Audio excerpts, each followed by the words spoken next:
I am a fighter. I come back and I just keep moving. I believe that everyone should have a drive to get to where they want to go. Absolutely. What's the point of our existence in the dunya? It's to make sure that you are an honest, integral person, but that you leave an imprint that when you no longer exist in this world, the way we left that print meant something. What is the high performance mindset? What is the high performance mindset? It is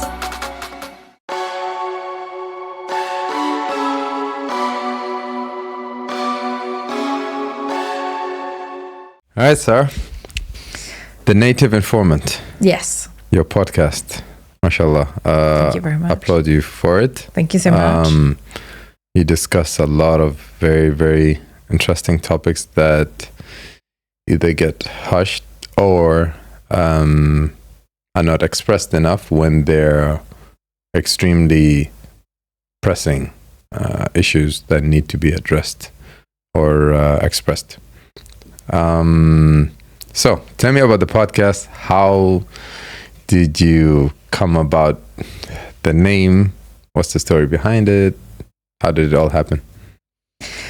The Native Informant podcast is a platform discussing sociocultural content, and I always say with a sprinkle of Arab centricism, because I like to center the Arab voice or the Arab narrative in the conversation, just because often at times when we have discussions, they decenter the Arab narrative, where it becomes maybe a Western narrative or a different lens through a different whatever. Give me an example. When you talk about social content or even sociopolitical content, even if it's coming from the West, they center their voices. They put themselves as the main focus of the conversation. They foreground their feelings and their thoughts and ideologies, and everything that's happening is just riffraff in the background. You see that on social media with TikTok or Instagram, with reels that have been circulating with the situations that are happening in our region right now. And the West often, views it from their paradigm, from their prism, from their position, and from their perspectives. A lot of P's, obviously, position, paradigm, And it gets really frustrating because sometimes if we talk about things like patriarchal belief systems or feminism, it's through the lens of the West because they have been the voice that has led the charge in a lot of these discussions or debates. And so when I had the Native Informant, I try my best to keep recentering the Arab voice in the conversation, whether it's a person of color on the show that's speaking about something that is underrepresented or often spoken behind closed doors, or it's somebody who's Arab or somebody within that realm that has something to do with this place or within that sphere. The Native Informant, the namesake, came from a friend at a just dinner party, a gathering, and we were talking about all things sociocultural. And I was like, I'm just always thinking about the name of the podcast. I have no idea what I want to call it. And she said, call it the Native Informant. And I was like, yeah, it's actually a really great name because being native to a place or having that native imprint, but also being able to inform, it's almost like a double entendre because it implies that the person being able to speak on specific conversations are coming from within this place. So it's like from the outside in and from the inside out. And there is a writer at Cambridge by the name of Dr. Yael Navarro. And she writes about Turkey, and she addresses herself as the native outsider, which I found really interesting as a concept. She was half and half, like she had 1 foot in and 1 foot out. She was part very much of the Turkish community, but then saw it as a sort of expat to the Turkish community. And she spoke about the dualities that exist within the framework. And I felt like I do this all the time, whether it's in art, whether it's in writing, whether it's in research. I always love to find the liminal space between 2 points. It's always within the spectrum. You'll find me right in the middle, even with my identity. It's like right. Well, why informant, instead of informer? Because an informant implies that there is a level of mysterious, obscure, or ambiguous underpinnings that need to be unearthed. there is not necessarily secrecy, but there is an ambiguity that needs to be further teethed out. And I think when you call an informant, you are assigning meaning to something that already has certain connotations, but it's reclaiming that meaning. So there is this kind of like a certain kind of, I guess, social je ne sais quoi about it. And I just found it really telling and divisive by nature. And for me, because I'm quite contrarian and I guess to a certain degree divisive within this kind of social context, it just seemed fitting. So that's why it came about as a name. What are the weird DMs you got related to the podcast? Zero. All supportive, all... Weird DMs, it depends. When you say weird, I'm trying to think of like really outlandish. Oh, okay. So I was like, weird? I don't know. Like no one's like tattooed the native informant on their, rear end or anything. But I've had interesting people be very open and receptive to the platform. I've had people of great notoriety and great respect within the field that have reposted or commented or said, I really align with you. Just recently, when I did a post about Gaza, Bella Hadid, and reposted it and liked it and commented.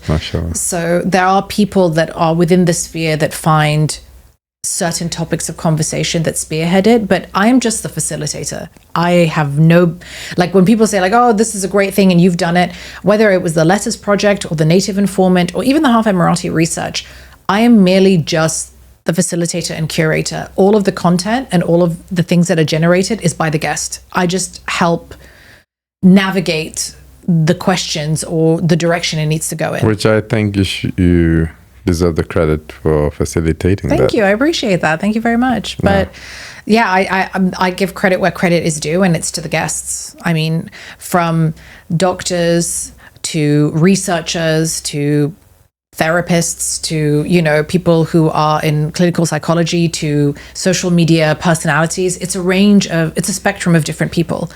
But every guest has a unique and intrinsic message and a way to talk. They know how to talk. So it's not necessarily like I don't struggle to be like, come on, just give me something. It's like they just like run with it. And I really appreciate it. I think now already it's a clear show where people can see what you're trying to do, the issues that you're trying to address and bring out and, in an authentic way. And that encourages others to also be authentic and say things as it is, rather than just being another parrot saying whatever is already being said before. And I'm just also saying the same thing, or tiptoeing around the truth. And I think as a person where I just started the podcast, I find it, challenging to bring guests of a high caliber because, I just started. But already, alhamdulillah, been getting messages of appreciation from some senior people. That's great. And so I think it's just a matter of time, inshallah. It is. Where because once you have a guest who actually has depth, then whatever will come out, will carry value. And it almost feels like, as a person that has a podcast, you become like a talent scout. So you look and you try and find what it is that you want to extract from a person. And so I've had conversations with loads of people outside of the podcast, and sometimes I'll throw in the question and I'll say, hey, this is really interesting. Do you want to do this on the podcast? And some say yes and some say no. I mean, I've had loads of people, like someone even asked me recently, they said like, okay, how do you get this guest? This guest is, you know, quite well acclaimed, da da da. And I said, I just ask. I genuinely just ask. And I don't have a booker. I slide in the DMs and I say, hey, this is what I'm thinking. What are your thoughts? Are you down to, you know, discuss this subject matter? And a lot of the time, it's usually like a yes. And I think it's because they want to understand the intentionality behind what you're doing. One of my first podcasts, actually the first podcast I recorded, but not the first I posted, was done by a man by the name of Dr. Vincent Harrenham.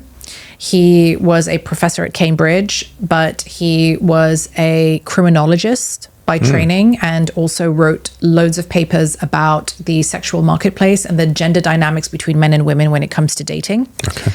And he was on many platforms, like very well established platforms.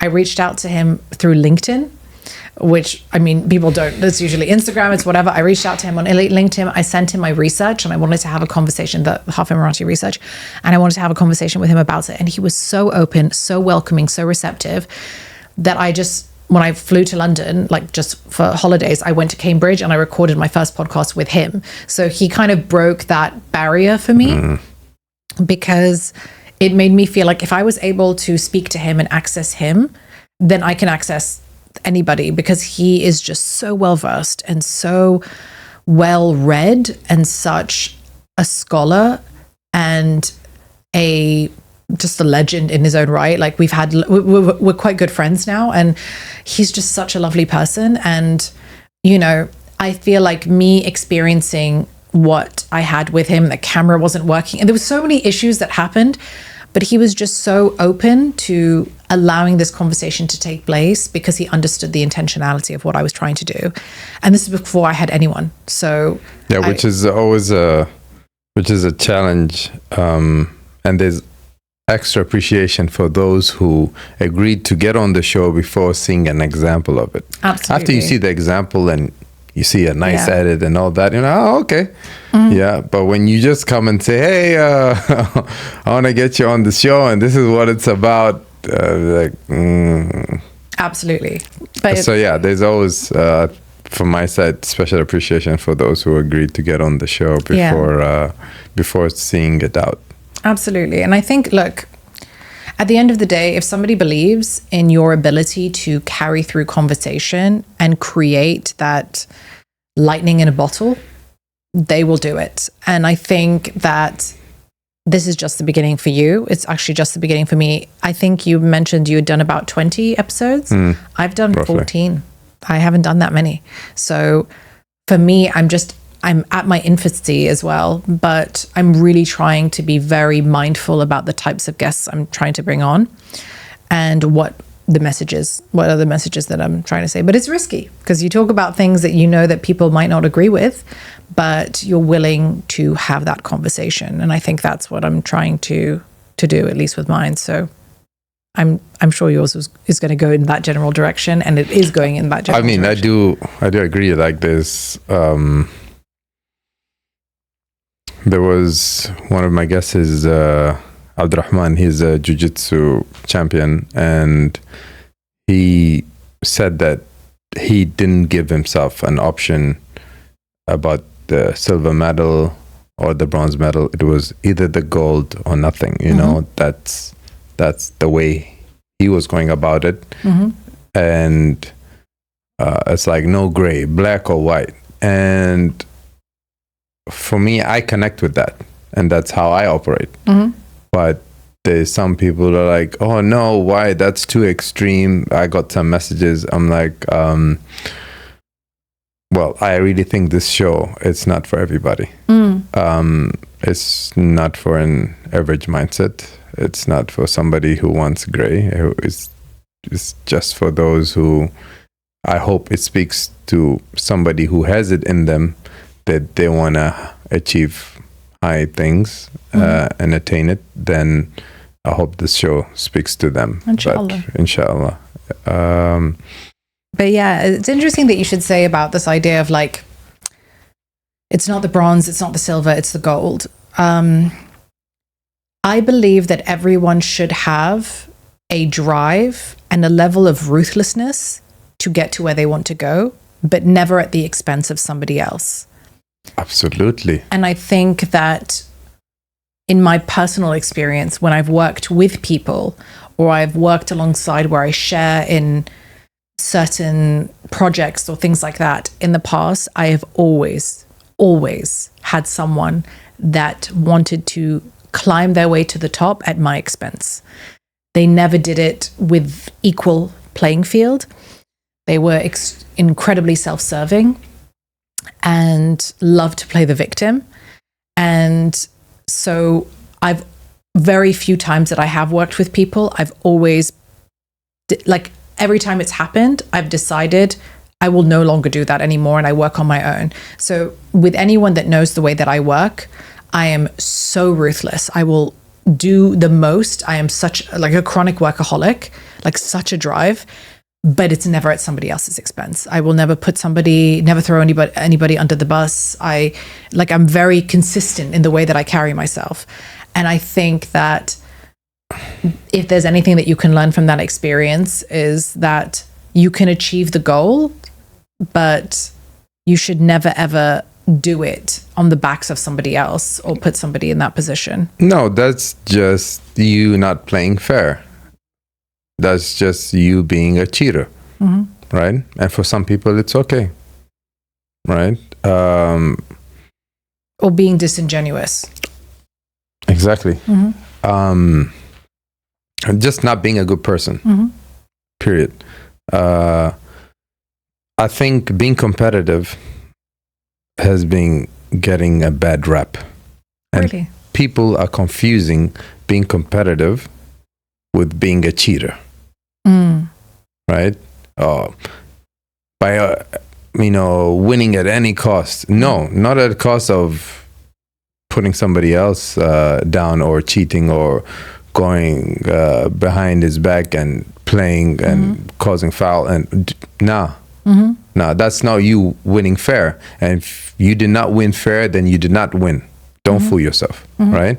And it's always, you're too competitive. It's a good thing. Being competitive is a good thing. Why it's a good thing? Because in the Quran, Allah subhanahu wa ta'ala said, فَلْيَتَنَافَسْ الْمُتَنَافِسُونَ. And when it dawned on me later, but most of my life, I've always been being competitive as something bad. Interesting. Right? And I would think, which most people, average people don't like competitive people, because competitive people put in the work and then win.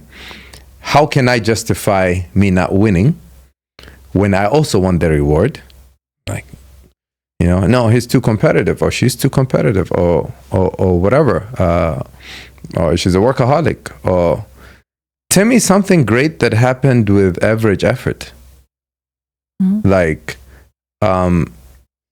And that's why I'm saying I feel being competitive has been getting a bad rap.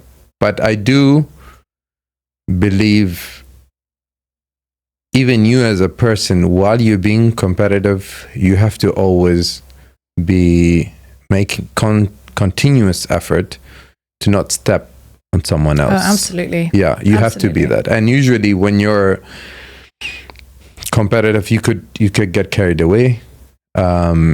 Not some people don't care. I'm not talking about those people, but for those who care, sometimes they can do it unintentionally, and it's something that you have to always make effort. And if someone says no, you don't need to make effort, it's like someone saying I am just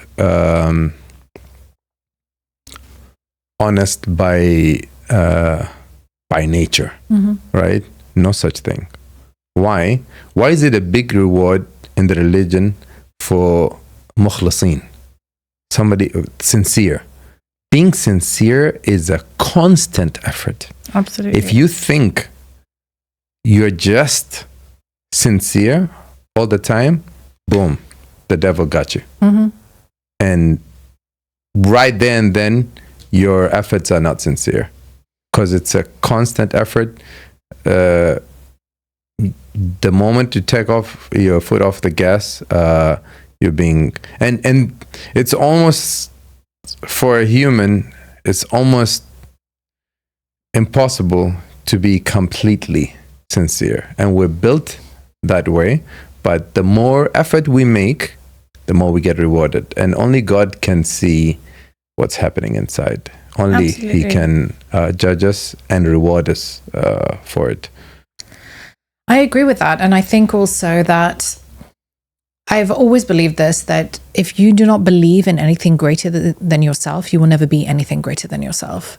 And I think that with people who don't have an understanding towards God or a divine power above them, a greatness that exceeds their mental capacity to comprehend, that it's unfathomable, this wisdom that appears through divine intervention, they will always feel like they are above you, above the law, above everything. They're untouchable. And they almost present almost like a messiah complex. And I found that when we talk about this idea of competitiveness, the people that have, I guess, stepped on those who have gotten in their way come from such a level of insecurity because they believe that they are the pinnacle. They sit at the apex of success. They're at the top because they don't believe that there is something a'la, there's something higher than them. And for me, it's like, if you're a person that's, godless, or you have no understanding towards a faith that humbles you and pushes you down so that you know that there is something above you that can guide you through a certain path, then you are always going to put yourself at the center of the conversation. You will always put yourself first. You don't mind how many people that you lie, cheat, and steal along the way in order to get to the top. And so I make a conscious effort through the mistakes that I have learned with working with certain people, that if I sense that there is a level of insecurity or lack of awareness to a sense of faith or a sense of a foundation that is rooted in some sort of genuine belief system, I tap out. I'm not going to engage in that conversation or with that person. I don't think it's lack of awareness. I think it's just being careless. It's like by choice, I choose to not care. Because, why I say this? Because I believe, whether you believe in God or not,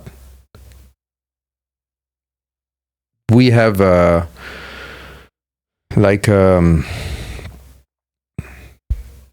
gauger inside us. What is good? What is not good? What is right? What is not right? What makes us happy? What does not make us happy? Being polite makes us happy. Being rude does not make us happy. Seeing a smile makes us happy. These are all humanly, gestures that every human will agree upon. So if you choose to do otherwise and blame it because, oh no, I don't believe in your religion, or I don't believe in your God, or whatever, then just say it as it is. I don't care. Okay? I know I'm hurting you and I don't care. Just say it as it is. And I would respect that, But obvious things like that, and then just saying, oh, I wasn't aware. No. But that's accountability, right? Exactly. I mean, that's accountability, that's emotional, mental, spiritual awareness, that's all of those things. But I think because of the way that we live in society now, not everyone is of sound mind. Not everyone understands the ramifications of knowing what is right and what's wrong. They might have turned that gauge off. It no longer exists within them. That's why, in society, to a certain extent, I think humans are like that. Like you have the sheep, you have the herd, the herd, of course, and the herd will follow the good, follow the bad, follow whatever value you're taking us. That's what we're gonna do. What are we doing? Are you gonna be a sheep or a shepherd? You got to make a decision. Not everybody's built to lead the herd, or have a mind of their own. That's very true. And usually, if you do, you'll always, most cases in human history, the they've always been ridiculed for many reasons. Yeah, that's true. All right. What is something you would ask? No, not ask yourself. Nothing. What is something you would tell Sarah that who just started the podcast? Sarah that just started the podcast. What would something you would tell her now, comparing to now? You've been having interviews and you've interviewed different people and you've been getting different. Mashallah, you have over millions of views. So, what is something you would tell Sarah who just started, hasn't posted anything? Just do it. Because I was marinating on starting a podcast for years. Like, I wanted to start a podcast in 2019, and I actually put on social media because I used to do a lot of social commentary on the like Instagram stories. That's kind of how a lot of these things started. It was like me just kind of venting about life when even before that, maybe when I would say as early as maybe 2016, 2017, I was thinking about doing a podcast, because the social commentary would only last for 24 hours on Instagram and then it would just disappear. So I'm like, where can I place something that has a bit more permanence, that's a bit more of a long format? Because I enjoy long format content more than short format, generally speaking. I love listening to podcasts for like 3 hours, or an audiobook that's like 10, 15, 20 hours.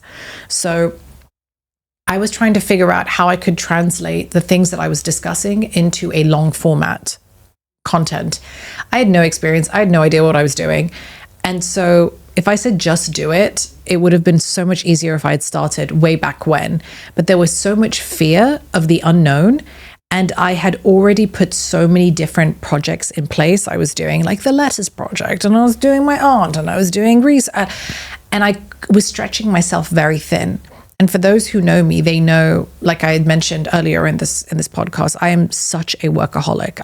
I work so hard, and I have no life. I have literally no social life. Every once in a while, I'll go out, like just to kind of like let my hair down. But usually I'm at home on the weekends. I'm working, I'm doing something, and I'm constantly moving. And I felt that if I had started a podcast at that moment in time, I would have burnt myself out. And so why? I think because I was doing too much. So basically, you're saying that the podcast requires a lot of time. It requires so much time, because I do everything on the podcast. I do the branding, I do the brand design, I do the editing, I do the outputting, I do all of the I do everything myself. The social media platform, the YouTube, like I don't have a social media manager. Even with the Letters Project, I did everything myself. The website, everything. Even with the Native Informant, the website and everything was done by me. So with my background in graphic design and the sort of visual who's and the what's, because I do all of it back end, it's a lot of time to spend. But I'm passionate about it. And I tried so hard to relinquish control and give it to someone else. And when they don't do it the way I like it, I'm like, I got to do it myself. So can't you train someone? I can, but I don't have time. Now, I will have more time than what I did before, because I'm starting a new chapter in my life. I'm on to sort of greener pastures and entering a new phase in my life. So I think I'll have a bit more time to focus on it. Nice. Yeah. What are the fears that you had that were limiting you from just do it? From the podcast? I had gained, and I still have, a reputation for being somebody that says the thing that people are thinking about, but they don't dare to say. And what that does is it makes you a social martyr. You become a sacrificial lamb, and you get slaughtered by the court of public opinion. And I got to a stage where I was really trying hard to be very specific and selective about how I was speaking about certain topics. But because we are in a realm of the court of public opinion, which is social media, the comment section, the trolls that are online, they yield a lot of power, and they can put you in positions where you get into a lot of trouble. And you might not have had that intention to begin with. Yeah. You might have been operating from a position of good faith, or you were trying to be genuine and honest. And even if you said, it is my opinion, I'm not doing a generalization. They can take complete different direction. They literally just take one snippet of like a 30-second clip. They will take 2 or 3 seconds of that 30-second clip, blow it up, sensationalize it, and put you in really, really difficult circumstances. This has happened constantly with the Letters Project, which is now no longer functioning. It was a platform that I ran for like 7 years about the social fabric of society. And it just got shut down like 4 times. And trying to get it back up online with Facebook and with Instagram is so difficult and so time consuming that now when it just went offline, I'm like, I'm not doing it anymore. I'm tired. I'm exhausted. So the fear comes from not having the, I guess, maybe social power or control to be able to keep it running and to like temper people's expectations. Because the truth of the matter is, Hisham, is that I do not consider myself personally a divisive person. I just say what I think and I think what I say. Like, I am honest, I am consistent. What you see is what you get. Always been this way. Nothing's different. Ever since I was a child, probably a fetus in my mom's stomach, I was always like this. And if you ask anyone of my family or my friends, they will say, Sarah has literally been this way since the dawn of day. So you trying to counteract how I am is you basically saying the way that you behave, the way you are intrinsically to the very inner core of your being is problematic. Like, I have an issue with you existing as the person that you are in the way that you speak. And that was always something that I struggled with. But because I am a fighter, like fight, flight, or freeze, I will fight. I come back and I just keep moving, and I keep saying that, you know, we always have this saying, you know, if not now, then when? And if not you, then who? And I really believe that. I believe that we are in a time where we need people to be able to pave a way for a different type of narrative, a different perspective on things. And I'm not saying that I'm going to be like the one leading the charge and whatever, but if there's nobody else doing it and I'm doing it just by way of the way that I am, then it's going to trickle an effect purely by the way of osmosis, that we will start to see different silos and pockets of people coming out being like, you know what, let's have a conversation about this. Is it hurting anyone? No. So let's try and have that conversation. So I think that's where the vast majority of the fear was. And so how did that turn out different? That now you would tell yourself to not have those fears and to just go ahead? Honestly, I'm a believer of God, and I believe everything happens for a reason. And I believe the experiences that I've had behind closed doors or for a period of time, I was offline for like a year, there was a reason for it. I learned so much about myself, and I learned about how I traverse through this world and what that means in the grand scheme of things, and how to pick your battles. But what I never doubted was that I always remained consistent and authentic to who I am as a person. So it just strengthened that ability to say, like, I'm not doing anything wrong. It's not a me problem, my friend. It's a you problem. And will that set the tone for people? Maybe. But when I receive messages from people and I meet people on the streets and people stop me, because it does happen, they'll stop me in the street and they'll be like, you know, when I read that story on the Letters Project, or when I read your post, or when I saw you on TikTok for something, it made me feel like I wasn't alone. It made me feel like I was being seen by someone. It made me feel like I had a place to connect to. And so I'm like, and I always say this, like, genuinely speaking, it's not for me, it's for them. Like, I do this to set the tone for the next generation to have it a little easier than what I did. And Because at the end of the day, we kind of have this decision, this question that we always ask ourselves, like, what's the point of our existence in the dunya? It's to make sure that you are an honest, integral person that is kind, that is just, that is fair, but that you leave an imprint that when you no longer exist in this world, and I'll die, like you will die, we will all die, that the way we left that print meant something, and that it can carry through as a legacy for somebody else. Because I know, at least if I died tomorrow, I would be, I mean, not to get too, dreary and deep about it, but if I died tomorrow, I would say, at least I did something with my life. At least I tried. At least I tried to change perspectives and said that it's okay to not exist in one or the other, but to exist comfortably in the middle.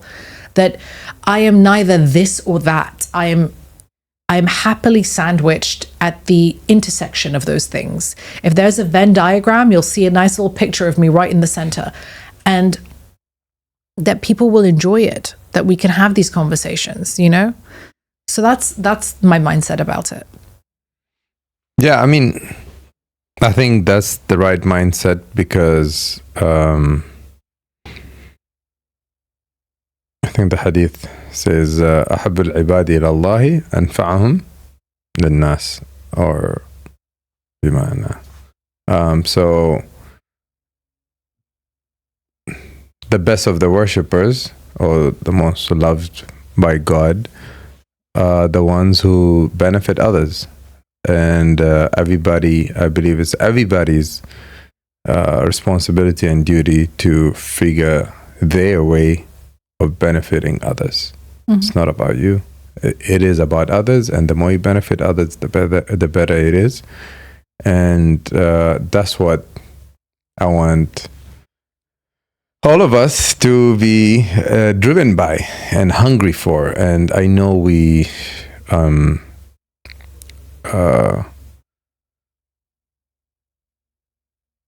also need to survive. I think it's easier when you're not married and you don't have other responsibilities.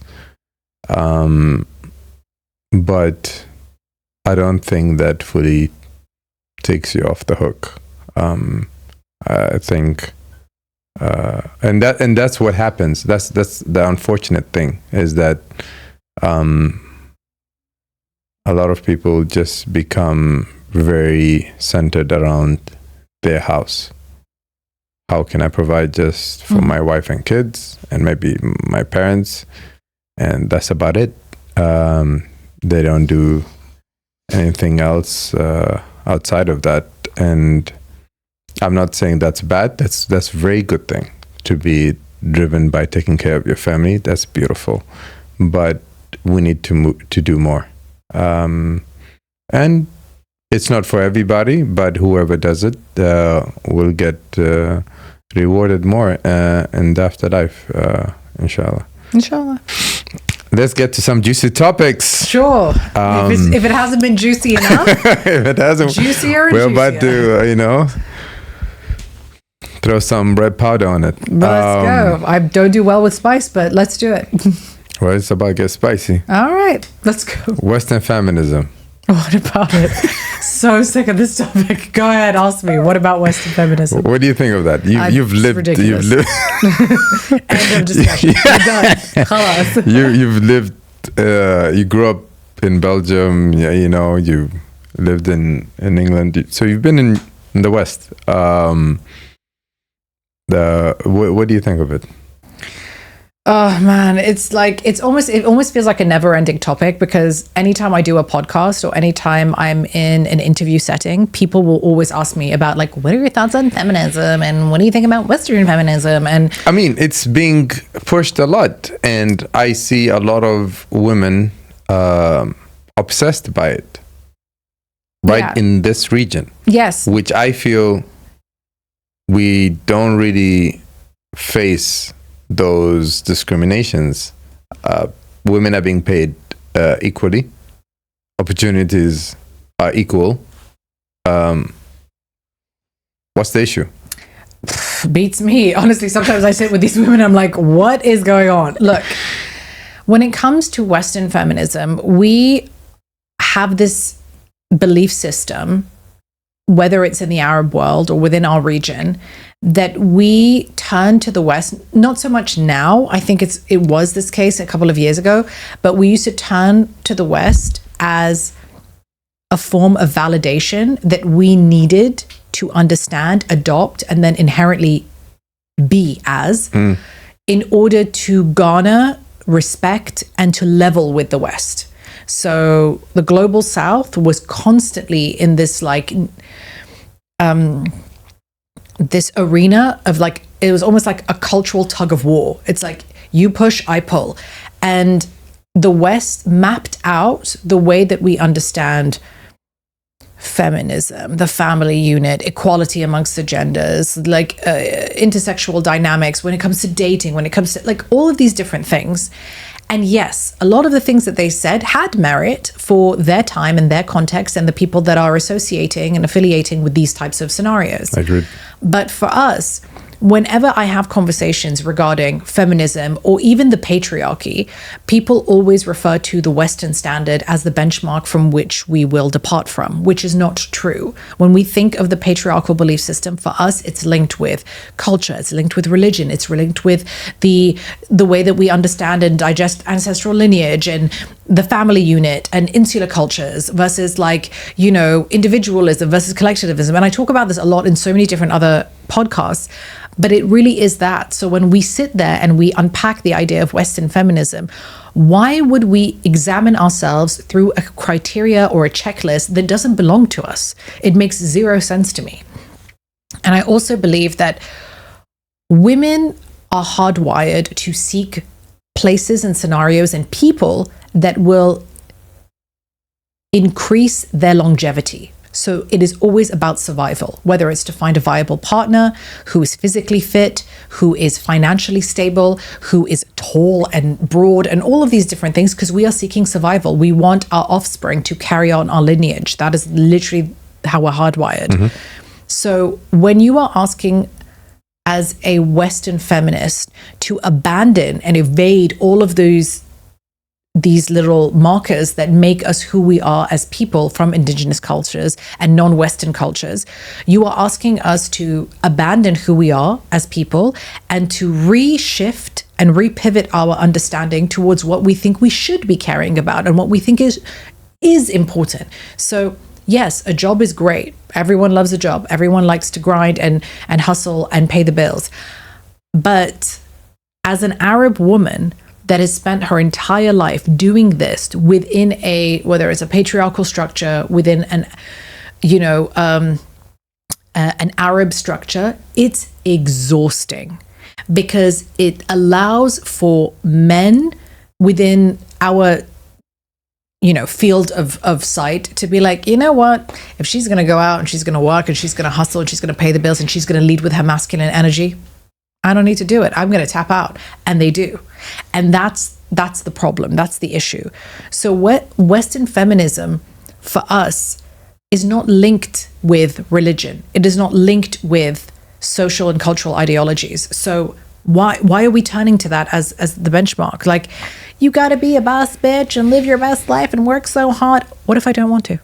What about if I'm exhausted and I just want to put my feet up and find someone to take care of me and live my best life? Well, from how it's been communicated in the media, that if you do that, then you're backward thinking. Yeah, but that is only because it feeds into capitalism. Do you know what I mean? It feeds into capitalism.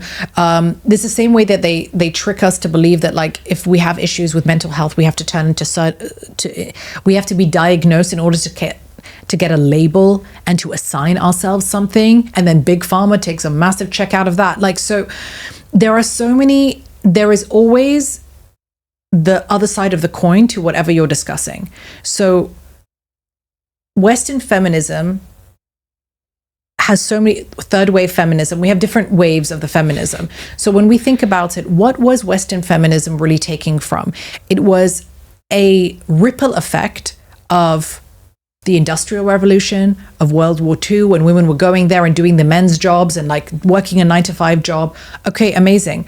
But women in indigenous cultures were taking care of the households before there were any kinds of wars, before there were anything. Everyone says a man is the head, the woman is the neck. Like, if you want to have a stable household and you want someone to take care of the internal spaces, it's the woman. If you want to take care of external spaces, it's the man. But why are we abandoning that in favor of what? So we can hashtag boss bitch? Like, sorry, maybe you'd like to do that, but not for me. And I think I don't want to get to a space where we legitimize Western feminism as an excuse to warrant bad behavior or laziness within our community.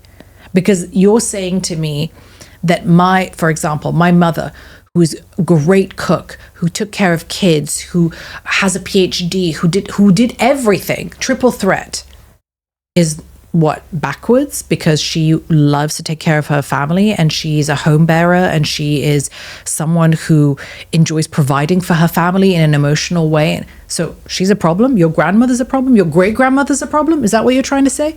So, like, they even give them new names. Like, when they say trad wives, like hashtag trad wives in the West, that's literally mama down the street, or like tete, or like my auntie, like that. These are these women, and they have lived their lives because they chose to do that. And sometimes they don't get that choice. We understand that, but it doesn't mean that you can abandon hundreds, if not thousands of years of ancestral lineage that was based on survival.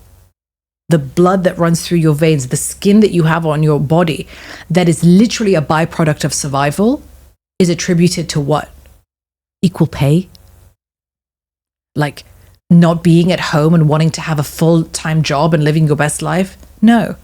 These are what people survived. People fought blood, sweat, and tears to help you come into this world. And so, but why? I mean, right now we are having equal pay. Yeah. So why do women still try and resort to pushing this movement? Or because it goes back to this idea that I said at the beginning. At least here, I'm talking about. I'm not saying it does not exist, being discriminations, right? I'm saying right here. I'm talking about UAE. I'm talking about Oman. Right. I'm not aware of what's happening all around the GCC. I can speak for Oman. I can speak for UAE, for Dubai in specific, right? And there's no this discrimination. If it happens one-off, then it's a one-off. We cannot make it like a because it's a strategy to allow women to feel like the only way to work their way to the top is either because society has forced them or conditioned them to believe that they are only allowing to reach to a certain level because that's the way society has deemed it to be, or they are the problem of their own, like they are the architects of their own misfortune. It's like, and I do believe this. I think any woman can do anything. Like she can literally do anything. If she wants to be a CEO, she can be a CEO. I agree. Do we have situations and circumstances where there's a bit more of like a masculine drive, where maybe patriarchal tit for tat plays into the role, or nepotism plays into the role? Sure, absolutely, we all do it. But am I incapable of getting to the top as my male counterpart is? No, I can get the exact job as my male counterpart can. The question is, do I want it? Do I want that job? Do I want to kill myself to do it? That's the question. But because we are in this shame-prone culture that says, like, as a woman, if you don't want to have that desire and you sit there and you complain about it 24 hours a day, 7 days a week, that you are pushing away what you should desire, which is push away family, kids, taking care of the home, doing all that kind of stuff in favor of this drive. The women that I know, Hisham, that lead with their masculine energy and have been working 9 to 5 for a long time, hustling, grinding, providing for themselves, pushing themselves to limits that they just like really are, you know, just didn't want to be in that position so they could survive for all the jobs that they do. They are exhausted.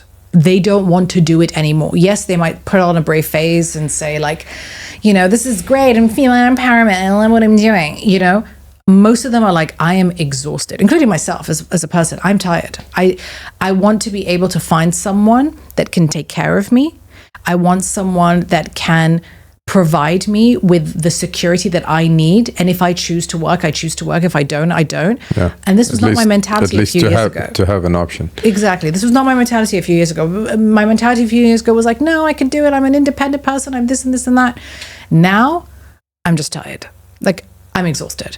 And I think that the shame that surrounds women against other women for wanting to settle down, because it's real, is to me like, it's just like, once again, like a perfect example of internalized misogyny. That to me is like a beautiful example, that you sit there and you shame other women for wanting to have a life that your ancestors had. You shame women for that, or you want to have a life that your mother or your grandmother had, because of what? Because society deemed that it wasn't cool or interesting or respectful enough. That's a you problem, my friend. That's not a me problem. I would rather people say that like I've tapped out or whatever. Like even the conversation that you were saying before, you were like, hard worker, drive and whatever. I was not designed this way. I became this way. But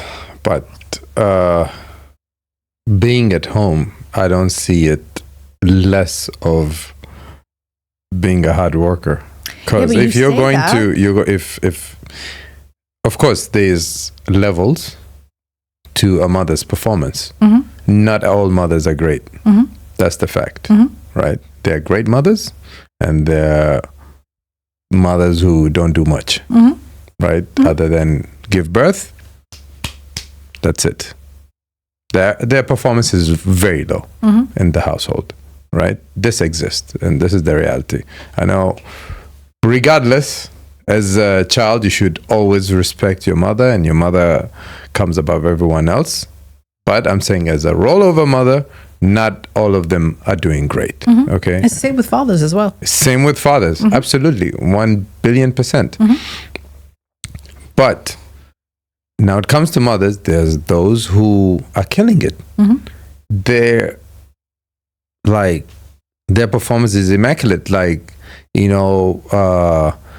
everything is pre-packed. They know everything. Even if there's a helper, they are really on top of every single thing that's happening with that child, and they know every detail that's happening. And also they know everything about, what's happening with the husband, what the husband needs. And of course so those mothers who are, or wives that are performing on that level, that's work.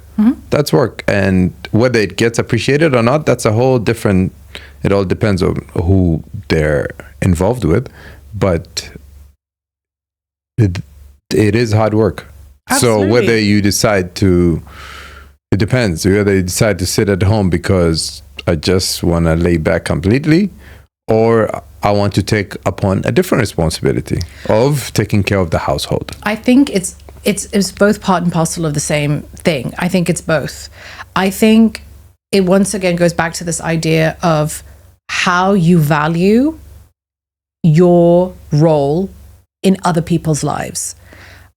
If you're a person that is a caregiver, a person that provides, that is nurturing, that is fluid and accommodating and receptive to other people, then this role as a mother or the carer of the household is something that comes very naturally to you. There are those that it doesn't. And then you said, like, there's high-performing mothers and there's low-performing mothers.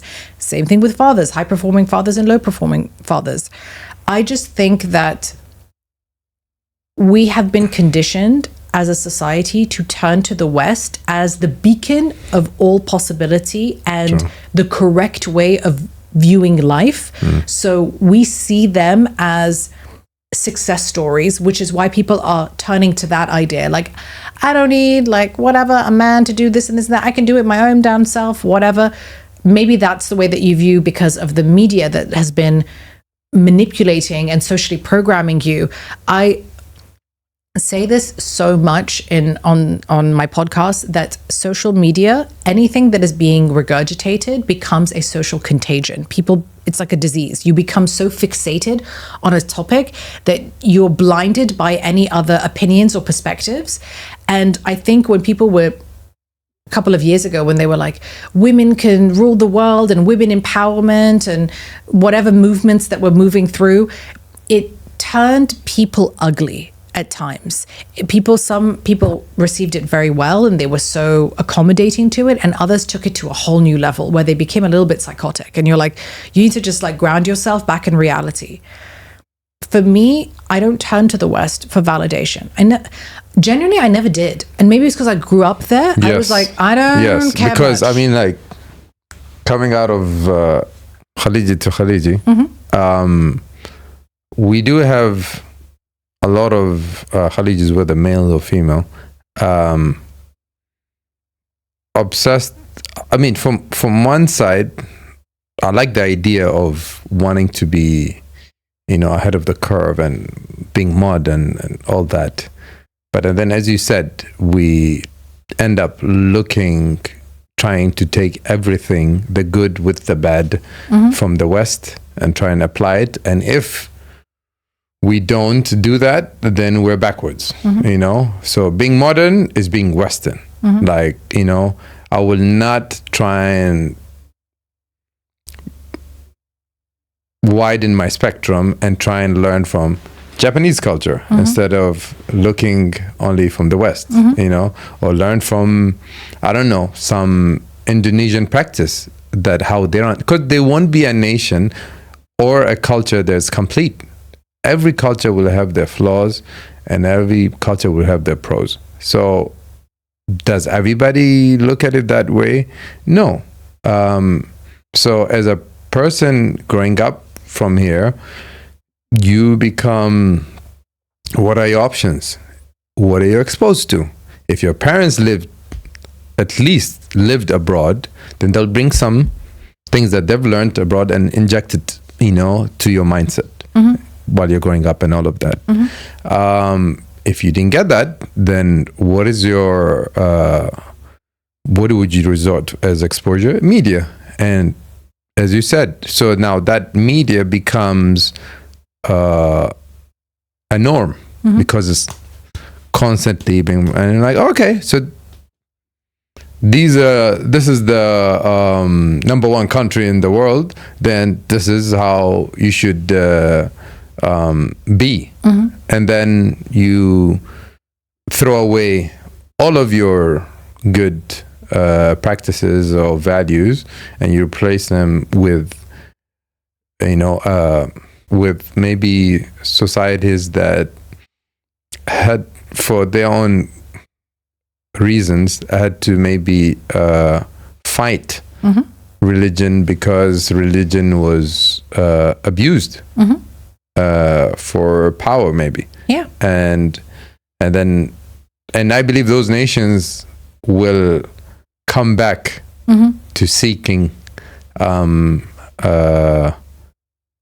ways of living from the Eastern, more cultured and it will take societies. Time. It'll just take a bit of time. We've been so inundated and so socially programmed and so manipulated in the people in the West to believe that people in the East or the global South or just Middle East, whatever, are so backwards. They have no idea what they're talking about. Like I see it, I witnessed it, I live it, because I have been a person that has constantly